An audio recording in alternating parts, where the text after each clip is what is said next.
빌립보서 3장 1절. 자, 끝으로 나의 형제들아 주 안에서 기뻐하라. 너희에게 같은 말을 쓰는 것이 내게는 수고로움이 없고 너희에게는 안전하니라. 그리고 생한 자들은 삼가고 몸을 상해하는 일을 삼가라. 하나님의 성령으로 봉사하며 그리스도 예수를 자랑하고 육체를 신뢰하지 아니하는 우리가 곧 할례파라. 그러나 나도 육체를 신뢰할 만일 누구든지 다른 이가 육체를 신뢰할 것이 있는 줄 생각하며 나는 더욱 그리하리라. 나는 8일 만에 할례를 받고 이스라엘 족속이요 베냐민 지파요 히브리인 중에 히브리인이요 율법으로는 바리새인이요 열심으로는 교회를 박해하고 율법의 의로는 흠이 없는 자라. 그러나 무엇이든지 내게 유익하던 것을 내가 그리스도를 위하여 다 해로 여길 뿐더러 또한 여기는 내 주 그리스도 예수를 아는 고상하기 때문이라. 내가 그를 위하여 모든 것을 잃어버리고 배설물로 여김을 얻고. 자, 다 함께 그 안에서 발견되려 함이니 내가 가진 의는 율법에서 난 것이 아니요 오직 그리스도를 믿음으로 말미암은 것이니 곧 믿음으로 하나님께로 나으리라. 아멘. 우리 목사님 나오셔서 기뻐하라 기뻐하라 항상 기뻐하라 라는 제목으로 하나님 말씀 전해 주시겠습니다. 조명 다 꺼주시고요. 앞에도 꺼주세요.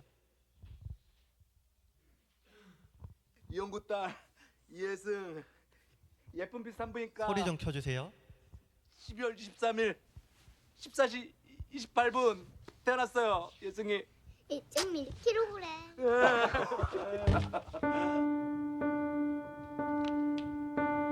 세상과 다른 눈으로 나를 사랑하는, 세상과 다른 마음으로 나를 사랑하는 그런 그대가 나는 정말 좋다.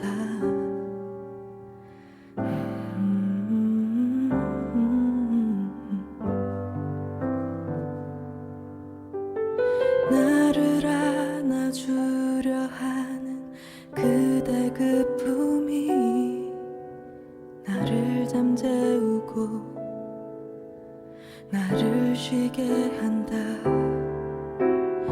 위로하려 하지 않는 그대 모습이 나에게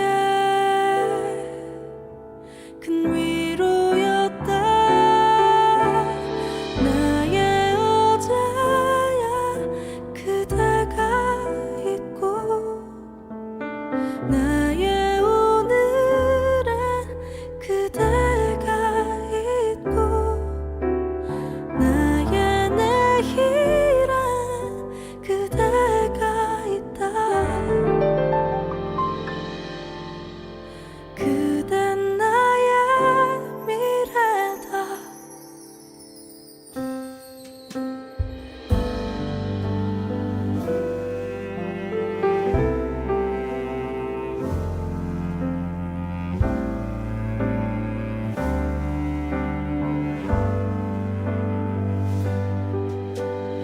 나와 걸어주려 하는 그대 모습이 나를 웃게 하고 나를 쉬게 한다. 옆에 있어주려 하는 그대 모습이 나에게 어쩔 건데? 아이 잡아 아빠 그만 갖고 와 아빠 열방 그냥 내려와. 이따가 엄마 그냥 물. 이따가 예순아 빠이빠이. 당신이 죽어야 당신 딸 예승이가 산다고. 뭔 말인지 알지? 당신 아빠잖아. 죄가 달게 받아. 그렇지 않으면 네 딸 내가 똑같이 만들어준다. 벽돌로 내려친 사실이 있죠? 네, 있어요.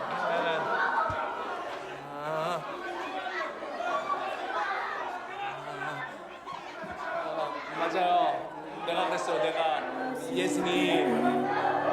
예승이 도와주세요. 우리 예승이.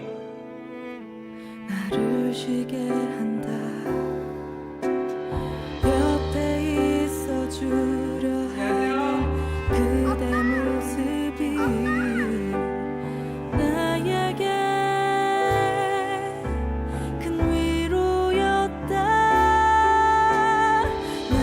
나의 어제야 그대가 있고 나의 오늘은 그대가 있고 나의 내일은 그대가 있다. 그댄 나의 미래다.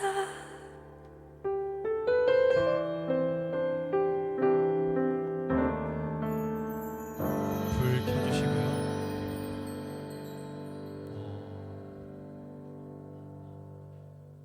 예, 나의 어제에 그대가 있고 나의 오늘에 그대가 있다. 나의 내일에 그대가 있다. 그대는 나의 미래다. 2013년에 개봉한 7번 방의 선물이라는 영화입니다. 이 영화는요, 보셔서 아시다시피 지적장애를 가지고 있는 용구라는 인물이 나옵니다. 그리고 그 용구는요, 사랑하는 딸 예승이와 함께라면은 어떤 형편에서든 무엇이든지 다 행복하고 즐거웠던 사람이었는데요. 그런데 어느 날 갑자기 억울한 누명을 입고 감옥에 들어가게 됩니다. 그리고요, 결국에는 그 누명 때문에 사형 선고를 받게 돼요. 영구는요, 그 이후로 이야기가 진행되는 내내 웃지를 못합니다. 웃음을 잃어버렸어요. 왜냐하면은 감옥에는 예승이가 없었기 때문입니다. 그런데 얼마 안 가 감옥에 있던 다른 수감자들이 이 용구의 사연을 알게 되고 작전을 펼치기 시작합니다. 그것은 바로 예승이를 들여오기 위한 작전이었는데요. 작전은 성공적으로 끝을 나게 되고 용구는 비록 감옥에 있었지만 예승이와 함께였기 때문에 즐거울 수 있었습니다. 오늘 본문도요, 빌립보서 본문을 볼 건데요, 우리 감옥에 있지만 똑같이 기뻐할 수 있었던 한 인물에 대해서 나누어 보려고 합니다. 빌립보서 3장을 쭉 이렇게 보면은 바울이 자기 자신에 대한 이야기를 하고 있음을 우리는 볼 수가 있습니다. 여기서 바울은 뭐라고 얘기를 하냐면, 나는 그리스도 예수로 자랑합니다. 나는 주 안에서 기뻐합니다.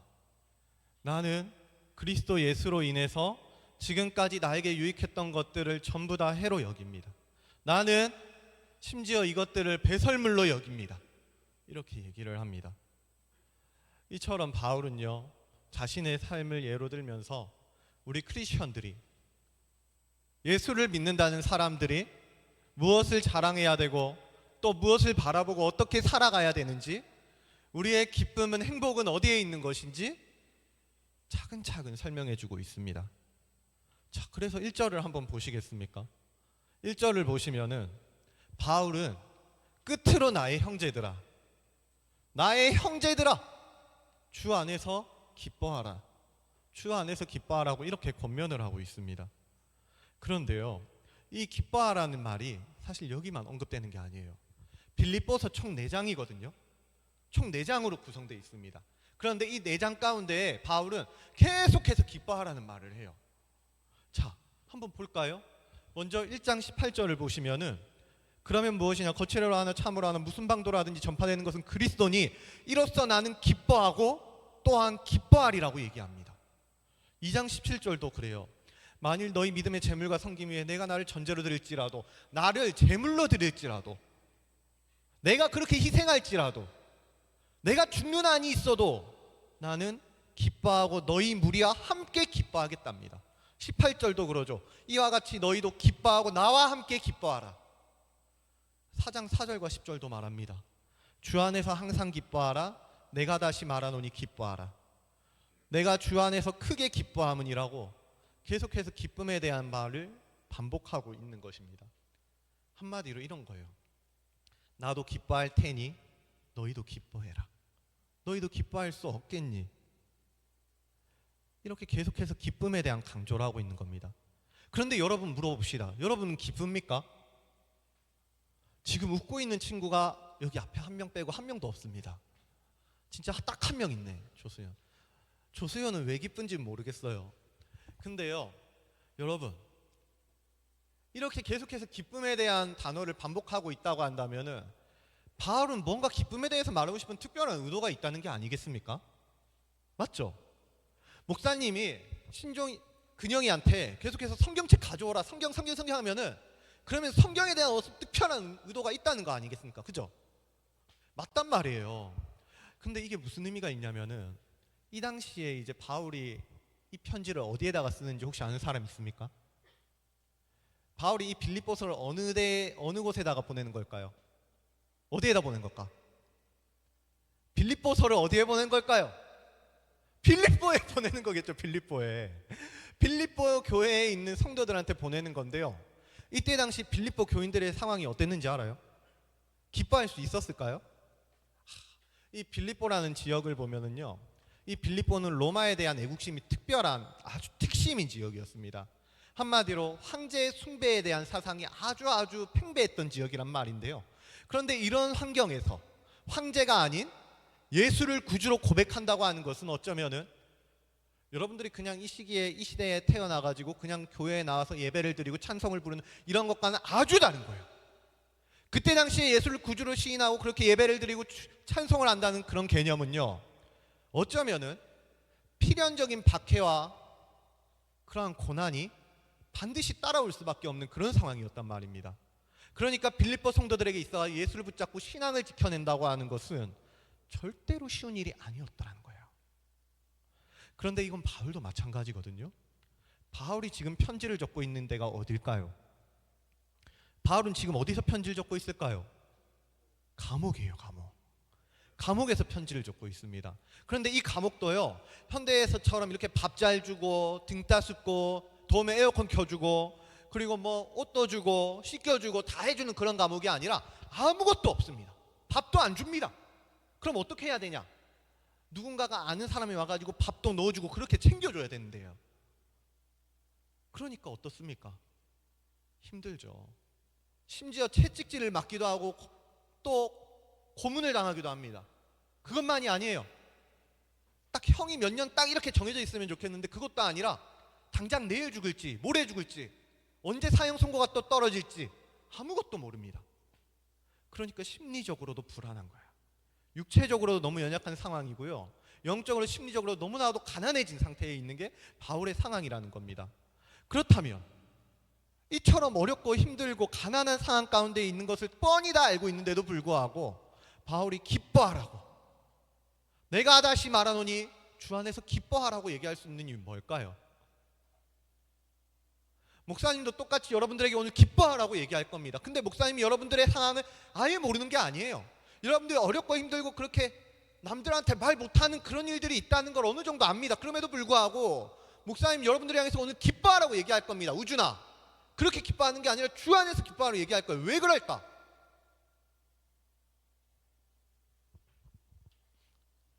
때로 우리가요, 너무나도 힘든 상황 가운데 있으면은요, 그런 상황 가운데 있으면은 힘내라고 얘기하는 것조차 너무 가혹하게 느껴질 때가 있습니다. 그런데 바울은 지금 그런 상황에 있는 사람들을 보고 기뻐하라고 얘기를 하는 거예요. 바울이 대체 이렇게 얘기할 수 있었던 이유는 뭘까? 바울은 어떻게 해서 이렇게 자신 있게 기뻐하라고 얘기를 할 수 있었던 걸까요? 그건 다른 어떤 게 아닙니다.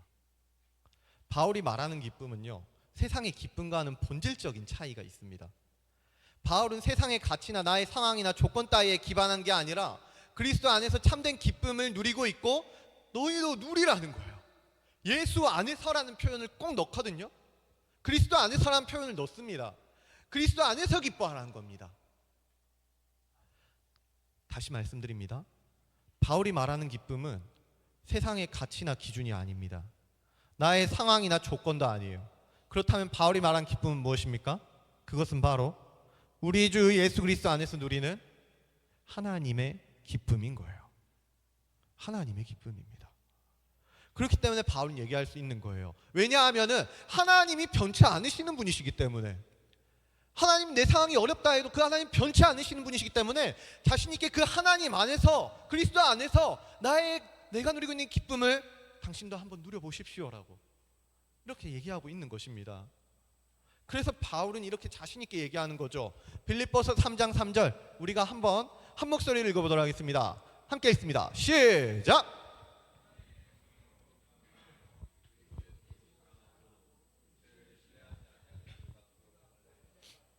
예, 지금 바울이 뭘 자랑한다는 거예요? 무엇으로 자랑한다는 겁니까? 알아야! 바울이 지금 무엇으로 자랑한다는 겁니까? 그리스도 예수로 자랑한다는 거죠. 바울은 다른 걸로 자랑한다는 게 아닙니다. 바울이 얼마나 똑똑했던 사람인 줄 알아요? 얼마나 똑똑했는데요? 바울은요, 여러분들 성경책 있죠? 거기에 있는 구약 성경에서 창세기 다 외우는 사람이에요. 출애굽기도 다 외우는 사람이었습니다. 레위기도 다 외우고 있는 사람이에요. 민수기, 신명기도 다 외우고 있던 사람이 바울이었어요. 여러분들 성경책 한 장 외우는 것도 어렵지 않습니까? 어렵죠? 여러분들 시험 기간에 범위해봤자 막 다 이렇게 모으고 모아서 기말고사 이제 봐야 되는데 그거 해도 한 이 정도 두께 되겠습니까? 바울은요, 그 성경 전체를 다 외우고 있던 사람이었었어요. 근데 그것뿐만이 아니라 나라가 인정하는 자타공인 제일로 뛰어나다고 하는 사람들이 모인 그런 곳에서 수학을 하던 사람이 바로 바울이었단 말입니다. 그런데요, 바울은 이제 더 이상 자기가 이런 것들로 자랑을 하지 않겠다는 거죠. 여기 보이는 할레파라는 단어는 자기가 하나님의 백성이라는 단어거든요. 구약에서 하나님의 백성은 모두 할례를 받아야 했기 때문에 내가 곧 할례파입니다, 우리가 곧 할례파입니다 하면 우리가 곧 하나님의 백성이라는 말을 하는 것입니다. 하나님의 백성은요, 이 땅에 발을 딛고 살아가고 이 땅의 제도 안에 살아가는 것처럼 보일 수도 있겠지만 그럼에도 불구하고 세상의 조건이나 혈통이나 명예나 어떠한 업적, 경력, 성공, 성적 이런 걸 자랑하지 않습니다. 하나님의 백성은 오직 예수 안에서 거저받은 구원을 기뻐하고 감격하고 자랑하는 거예요. 그게 하나님의 백성이라는 겁니다. 여러분들 한번 생각해 보십시오. 여러분들 나는 무엇을 자랑하고 있는 것 같습니까? 여러분들 자랑할 수 있는 그러한 소통의 창구가 되게 많지 않습니까? 어떤 친구들 인스타 하잖아요. 그죠? 인스타에 어떤 업로드를 많이 올리는 것 같으세요?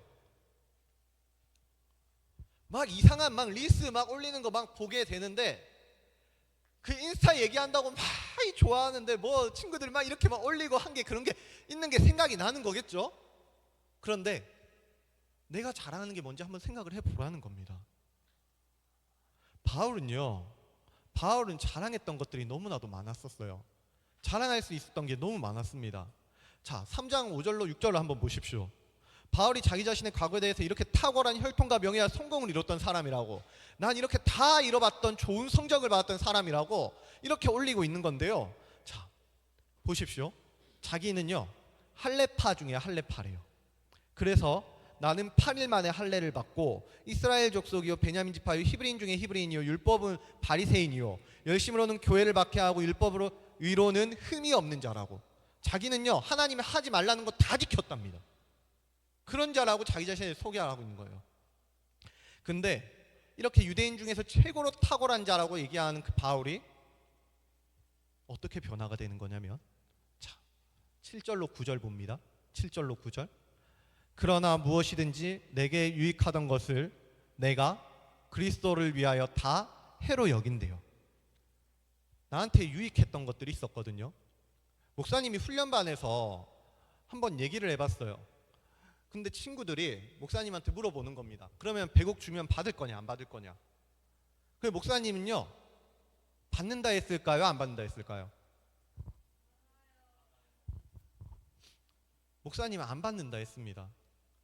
근데 1000만 원이면 생각을 좀 해봤을 수 있을 것 같긴 한데요, 100억은 농담이고 100억은 돈은요, 사실 우리에게 자랑이 아니거든요. 목사님한테 진짜 자랑은요, 그런 게 아니었었습니다. 진짜 갖고 싶은 게 그런 게 아니기 때문에, 그래서 이 바울의 마음이 공감이 되는 거예요. 내가 그리스도를 위하여 다 해로 여긴다는 거죠. 분명 세상에선 자랑이고 세상에선 유익이고 나의 생명을 보존해 줄 것만 같은 것들이 있거든요. 그런 가치인 것들이 있습니다. 그래서요, 여러분들 뭘 갖고 싶습니까? 성적 갖고 싶지 않아요? 올백 맞으면 뭔가 자랑스러워 보일 것 같지 않습니까? 좋은 대학 들어가면 막 칭찬받을 거, 인정받을 것 같고 너무 자랑스러울 것 같지 않아요? 돈을 많이 벌면은, 그래서 부모님들 효도관광 시켜주면은, 여행 시켜주면은 너무 좋을 것 같잖아요. 그런데요, 바울은 8절 보십시오. 또한 이 모든 것을 해로 여기는 이유가 있는데, 그게 뭐냐 하니까 바로 내 주 그리스도 예수를 아는 지식이, 예수를 아는 지식이 자기한테는 가장 귀하고 고상한 것이었기 때문이란 거예요. 그래서 내가 그를 위하여, 예수를 위하여 모든 것을 잃어버리고 배설물로 여김은 그리스도를 얻고 그 안에서 나도 발견되고자 함이라는 거죠. 바울은요, 이제 자기의 과거를 자랑하지 않습니다. 바울은요, 자기의 과거에 얽매여 있지 않습니다. 이전에 지녔던 게 뭐가 됐든 간에 자랑거리로 여기는 게 아니라 배설물로 여긴다는 거죠. 왜냐하면 바울은요, 예수님을 알아버렸기 때문에, 예수를 아는 지식이 가장 고상하다는 그 사실을 알아버렸기 때문에 바울은 더 이상 자기 자신의 유익을, 자기 자신의 과거에 얽매여 있지를 않는다는 겁니다. 그래서 또 얘기하는 거죠. 기뻐하라고. 내가 다시 말하노니 항상 기뻐하라고. 자, 목사님이 정리하면서 한번 물어볼게요. 여러분들은 한번 정직하게 이 질문에 대답해 보면 좋겠습니다. 말씀 끝낼 거거든요. 우리 다 같이 이 질문에 한번 고백을 해보면 좋겠어요. 나는 어떤가? 나는 나에게 주어진 오늘이 기대가 되고 또 기쁜 것 같습니까? 정말 기쁩니까? 여러분들이 이제 이거 끝나고 나면 또 학원 가야 되고 시험 준비해야 되는 친구들도 있겠죠? 기쁩니까? 아니죠. 막 한숨이 막 여기저기 막 탄성이 나옵니다. 네. 만약에 아니라면, 그러면은 내 기쁨의 근원은 어디에 있는 것 같습니까? 난 무엇 때문에 기쁘다 생각하는 사람인 것 같습니까? 그리고 예수 그리스도께서 내 기쁨의 전부인 게 맞습니까? 마치 용구가요, 우리 아까 처음에 봤던 그 영상의 아빠처럼, 용구처럼, 용구가 예수님이 하나로 세상의 모든 것들을 다 얻은 것처럼 기뻐하고 행복했던 것처럼, 나는 예수 그리스도 하나만으로, 오직 예수만으로 정말 기쁘고 행복하고 모든 걸 다 얻은 것처럼 그렇게 즐거워할 수가 있겠습니까? 만약 여러분들이 있잖아요, 세상의 어떠한 성공이나 성적이나 너가 너의 자랑거리가 성적이라고 한다면, 수연이 너가 너의 자랑거리가 친구 관계라고 한다면, 홍준이 너가 너의 자랑거리가 너의 잘생김이라고 한다면, 그러면은 그것을 잃게 되었을 때 우리는 어떻게 될까요? 나의 지금 자랑거리를 잃게 되었을 때 나는 기뻐할 수 있을까요? 아니요. 우리는 나의 자랑거리를 잃게 되면 기뻐할 수가 없습니다. 그럼 자랑거리를 얻게 되면 어떻게 될까요? 반대로 기뻐할 수 있겠죠.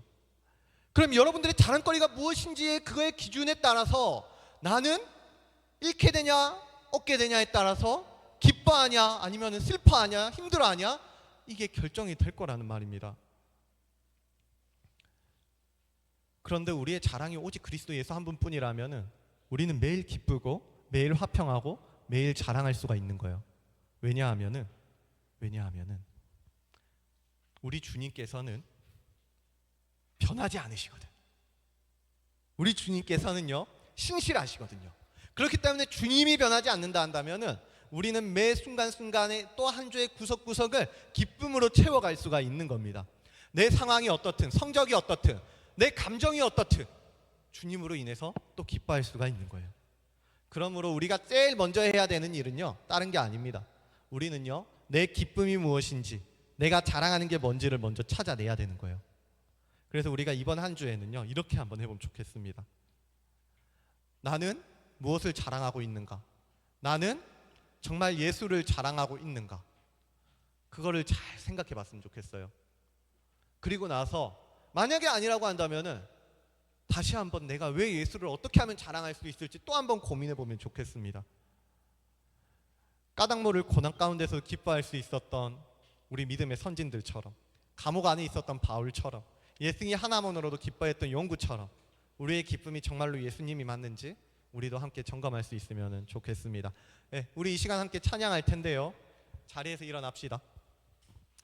자, 모두 자리에 일어나시고 우리가요, 찬양에 가서 한번 보면 좋겠어요. 목사님이 말씀을 준비하고 찬양을 쫙 듣고 있는데요, 이 가사 구절구절이 바울의 고백 같고 그냥 다른 크리스천들의 고백인 게 아니라 내 고백인 것 같더라고요. 여러분들도 같이 이 고백을 했으면 좋겠습니다.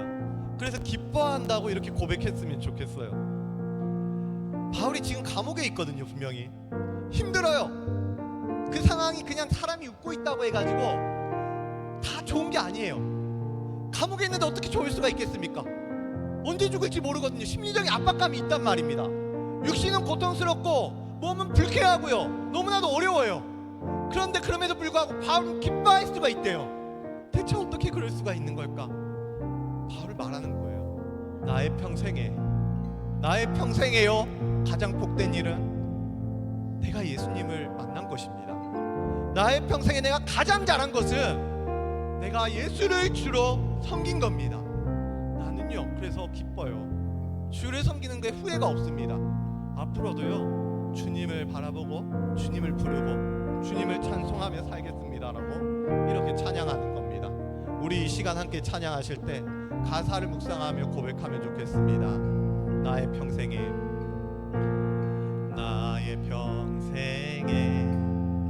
가장 복된 일은 내가 예수님을 만난 것이라. 나의 평생에 가장 잘한 일은 내가 예수님을 주로 섬긴 것이. 이 세상 살 동안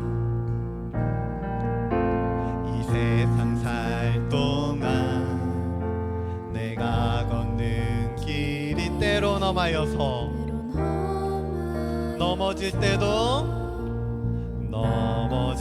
때 주의 강한 손이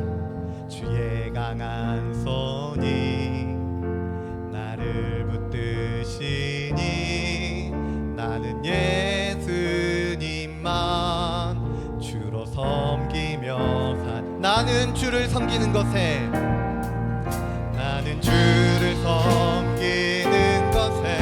후회가 없습니다. 내가 걸어온 모든 시간 다 주의 것이니 걸어갈 모든 날도 주만 섬기며 살리. 오직 예수 이름 부르며 살아가리라. 이 세상 살 동안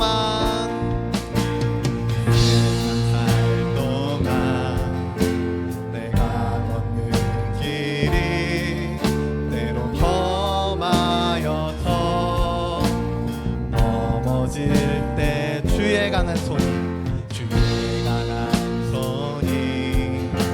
나를 붙드시니 나는 예수님만 주로 섬기며 나는 주를 섬기는 것에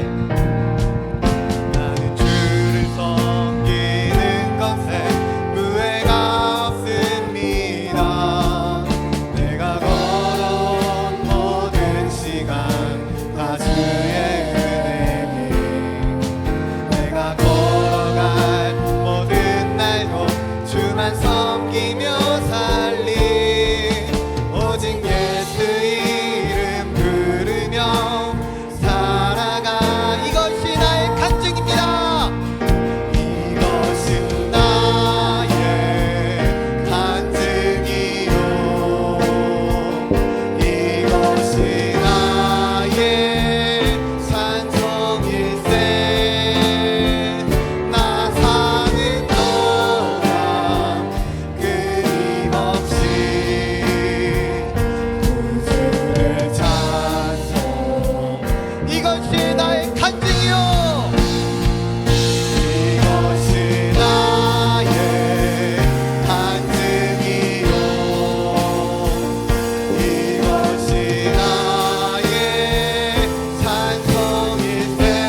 시간에는요, 나의 상황 말고요, 나의 환경 말고 다 말고요, 나의 자랑거리가 주님이 주시는 그 은혜가 다시 한번 나의 자랑거리가 되기를 원하는 마음으로 나가면 좋겠어요. 우리가 살아가다 보면은 예수로 거듭나고 수련회도 갔다 오고 새로 변한 사람 다 알거든요.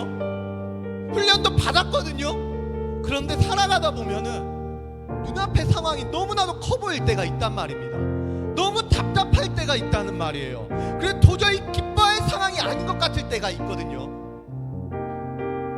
그런데요, 참 이상한 거는 그런 상황 가운데 바울이 있음에도 불구하고 기뻐하라는 겁니다. 나도 기뻐할 테니 너희도 기뻐하라는 거예요. 왜냐하면 몸은 비록 감옥 안에 있을지 모르겠지만 바울의 영혼은 그리스도 안에 있었기 때문입니다.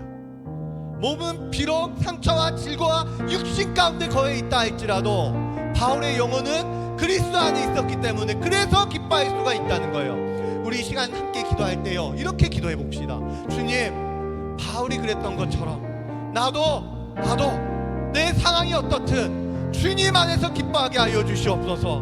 나의 성적이나 상황이나 처지가 어떠하든 간에 오직 주님 안에서 기뻐하게 하여 주시옵소서. 오직 예수만을 자랑하고 예수를 기뻐하는 예수의 자녀가 되게 하여 주시옵소서라고 함께 기도하며 나가겠습니다. 살아계신 아버지 하나님 감사합니다. 주님, 우리를 이 자리 가운데 불러주시고 다시 한번 제자로 불러주시니 주님, 하나님 안에서 우리가 다시 한번 기뻐하기를 원합니다. 그리스도 안에서 기도하기를 원합니다. 예수 안에서 예수를 자랑하기를 원합니다. 예수를 기뻐하기를 원합니다.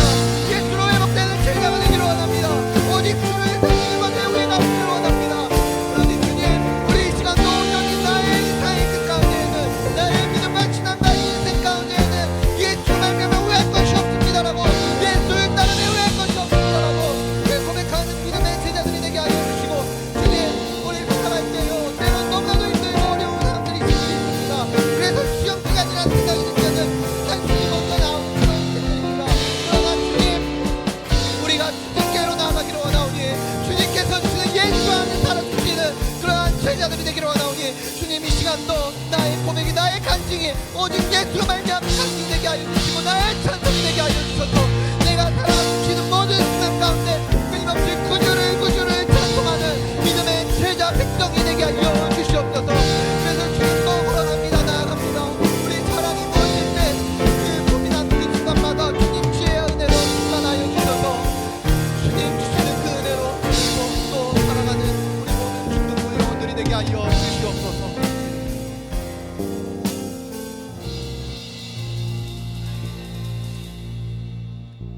그렇습니다. 주님, 우리가 살아가다 보면은 때로는 정말로 이해하기 힘든 그런 상황을 마주할 때가 있는 것 같습니다.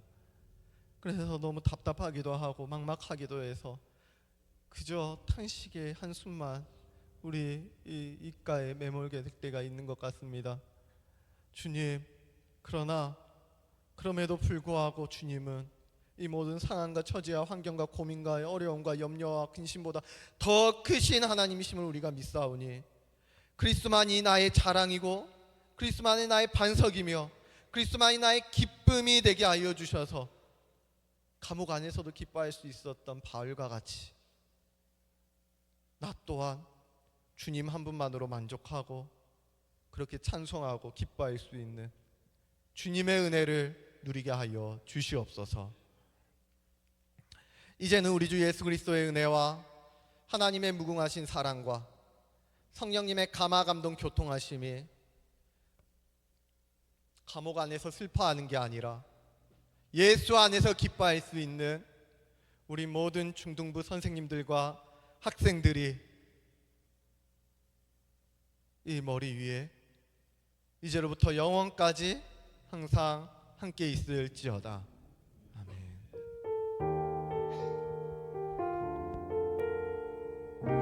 공과 진행하겠습니다.